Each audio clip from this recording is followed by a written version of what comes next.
Once upon a time, in a small African village, lived a woman named Naomi.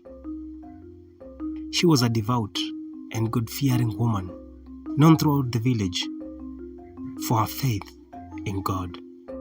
Naomi had been married to her husband, John, for many years, but despite the love for each other, they had no children.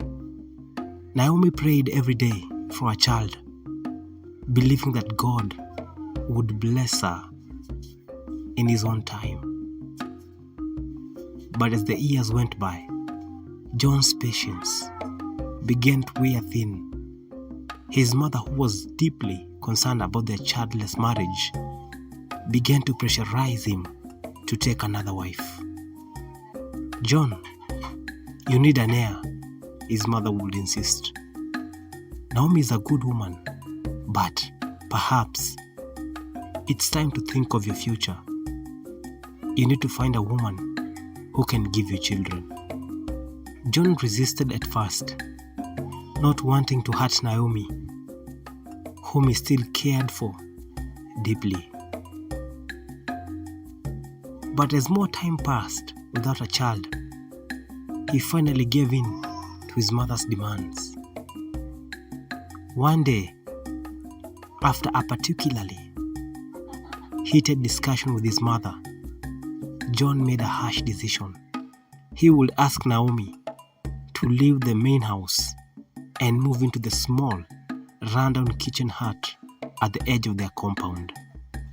Naomi was heartbroken, but did not argue. She packed her belongings and moved into the kitchen, continuing to pray fervently, asking God for strength and guidance. Despite the humiliation, she remained devoted to John, cooking his meals and caring for him from a distance.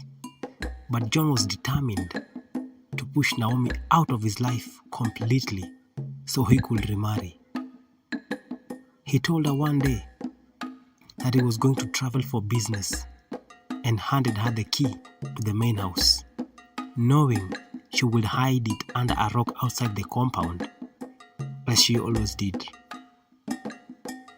After Naomi left to fetch water, John sneaked back, took the key from under the rock, and hid it in a tree near a river just outside the village. Satisfied that he had sealed Naomi's fate, John left for his trip. When Naomi returned and couldn't find the key, she became extremely worried.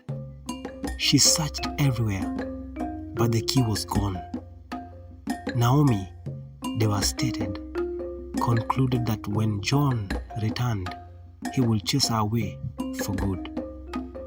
Determined to make peace with her fate, Naomi decided to cook one final meal for John. She went to the village market and bought a few items, including a beautiful fish that caught her eye. She thought it would be a fitting last meal before she faced the unknown. As she prepared the fish in a small kitchen, something extraordinary happened. As she cut the fish open, she was stunned to find the key to the main house inside its stomach. Naomi couldn't believe her eyes. Tears of joy streamed down her face as she thanked God for this miracle. She quickly ran to the main house, unlocked the door, and began to clean it, preparing for John's return. When John came back from his trip, he decided to stop by the tree where he had hidden the key, just to confirm that it was still there. To his shock, the key was gone. Panic set in as he hurried back home, fearing that something had gone terribly wrong. As soon as he arrived, he demanded the key from Naomi, his voice filled with anger and confusion. Naomi calmly handed him the key, which left John even more bewildered. He rushed to the door, inserted the key into the lock, and to his amazement, it fit perfectly. the door swung open. In disbelief, John turned to Naomi, demanding to know how she had found the key. Naomi, still in awe of the miracle, recounted the entire story, how she had bought the fish and how, by God's grace, the key had been inside it. John was speechless. Overcome with emotion, he fell to his knees before Naomi, asking for her forgiveness. "I have wronged you, Naomi," he said, tears filling his eyes. "I see now that God is with you, and I have been blind to it.